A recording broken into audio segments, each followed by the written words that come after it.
African culture is incredibly diverse and unique in traditions. This is my dilemma with dowry because at this point, I'm dating a grown woman who I really can't see when I want to see her, has to be home by a certain time, wants me to basically pay her family off so that I could essentially own the rights to her or be responsible for her and continue to have to take care of this woman. I'm expected to understand her traditions while she's not understanding my culture. In America, if I wanted to marry a woman, I could buy the ring, propose to her, she say yes, and it's our business. This was a dilemma to me because in my culture, in America, that's simping, that's tricking.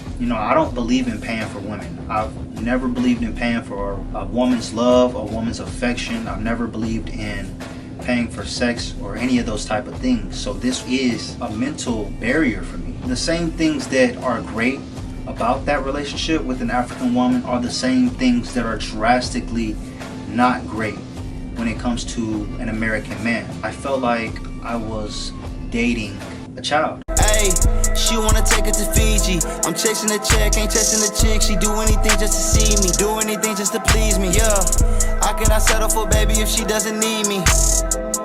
You gotta come with more than body, baby girl, you gotta feed me. Hey, I'm blessed, I do not worry about it. I tell my worries to prophets. I'm in a hurry, I still gotta open her door, I cannot just hop in. Dating an African traditional woman, my dilemma with dowry as an African American male. So in today's video, I will discuss the pros and the cons of dating a traditional African woman. I pretty much wanted to make this video to inform American men what it's like to do so. Is it better? And pretty much tell y'all the things that I didn't know before I started. I'm pretty much going to give you guys my experience, but understand that everybody's experience is different because it varies from culture to culture. They all have different traditions and they also vary person to person. And if you're someone who wants to date an African, want to stay to the whole video. I started off last year. Before this, I had no experience with a woman who originated from another country that hasn't been Americanized. And so it opened my eyes to a lot of things. And I didn't know that they existed. She had just been in the US for 1 year. This particular woman is from Rwanda, but a large portion of her family is also from Congo. When I met her, she brought a certain type of energy that compelled me, to really make it official. She's sweet, she's nice. When it came to asking for my number, she even said please. She always dresses presentable. She's not the type that you're gonna see online twerking, showing her body, talking to other guys. So loyalty has never been an issue. She has very good values in a sense of how she's gonna treat her man, what she's gonna do. Real wifey-like material in many ways. They have certain traditions. If you want to take this relationship from just being boyfriend and girlfriend to being engaged to being married, that's where it really gets tricky. For instance, in our relationship, one of the things that I had a problem with was dowry. So what dowry is, essentially, it is in her culture, and it's made different from other people's culture in Africa, but in her culture, dowry is a gift of appreciation that you give to the family. And back in the day, this was assets, goats, cows, cattle, houses, things of that sort. In some cultures, it's the groom. In some cultures, it's the bride. And so in the modern day, you must go to her parents' house and you must ask for her hand in marriage. In asking for her hand in marriage, you can't come empty-handed. You have to bring a gift, something to show your appreciation, some clothes for mom and dad, bring in $1,500, to get engaged. And it's not just the mom, it's gonna be the sisters, the brother. She can't be around when this conversation happened. You have to tell them why you're there. Also, you have to bring your friend so he can speak for you. You have to bring like an uncle, you have to bring your elder, and you pretty much present yourself with the gifts, with the money in order to pay for her. After you do it, they look at it as you're closing the door.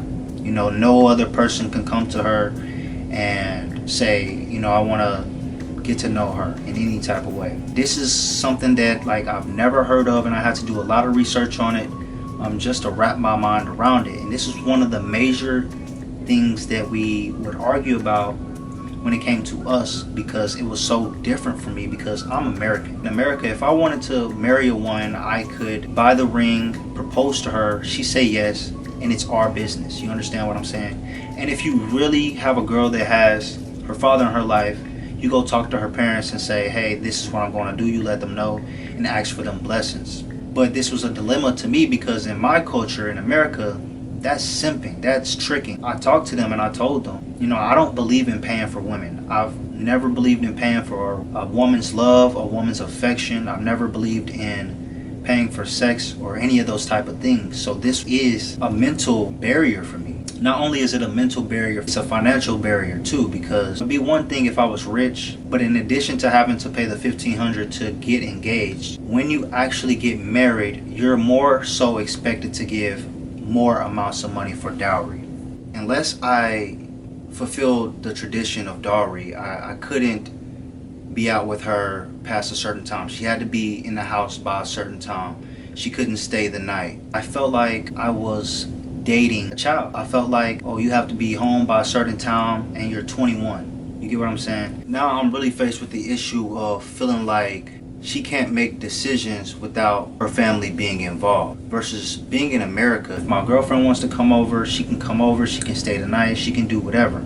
We're free. Once you turn 18 in America, you have to make your own decisions. I ended up getting her pregnant. And in this case of me getting her pregnant, her parents were sad about that because it's not traditional to have kids before you're married, okay? So in addition to the regular dowry of getting engaged, now you have to pay because you got her pregnant while she wasn't married. I tried to wrap my mind around it, but I always felt like even if I had $20,000, even if I have $1,500, you know, I can use that money for something else. I can use that money to save or future of our kids or whatever. You understand what I'm saying? And so this is my thought process going through this. And this is my dilemma with dowry because at this point, you know, I'm dating a grown woman who does have African traditions, who I really can't see when I want to see her, has to be home by a certain time, wants me to pay for her, to basically pay her family off so that I could essentially own the rights to her or be responsible for her and continue to have to take care of this woman. But I really didn't know about those traditions until after I got her pregnant. At this point, she's not an American, so I'm not looking down at her for that. At the same time, I'm expected to understand her traditions while she's not understanding my culture. Trying to have a relationship and be free. That's been my dilemma with the dowry because now that we actually have had the kid, we moved in together and my girlfriend had told me that we were going to go to my house after we got out of the hospital, but she said she made a mistake in telling me that. Her family has so much influence on her and she doesn't want to disobey them. We had our baby early. She was in the ICU and my concern was her being in a safe place where everything was already provided for her and where I could take care of her and where she didn't have to move back and forth. The second that, you know, we had a disagreement, she went back home saying she was going to go on vacation, and next thing you know, she didn't come back because they said so. And so I kind of feel played in the situation because it feels like they're holding her for ransom. They're holding her, saying that they want me to fulfill the dowry. Even though I went and I got my blessings after we got out of the hospital with the baby. So now I'm stuck in a situation where I'm in a relationship with a woman and now we have kids together and she can't make decisions without her family being involved. Versus being in America, you know, a woman is going to do what she wants to do, and if she loves you, she's going to make those choices. I was used to being there for my child, waking up to my child, providing for my child in that type of manner, and now I have to pretty much bridge the gap. Hey, she wanna take it to Fiji. I'm chasing the check, ain't chasing the chick. She do anything just to see me, do anything just to please me. Yeah, I cannot settle for baby if she doesn't need me. You gotta come with more than body, baby girl, you gotta feed me. Hey, I'm blessed, I do not worry about it. I tell my worries to prophets. I'm in a hurry, I still gotta open her door, I cannot just hop in.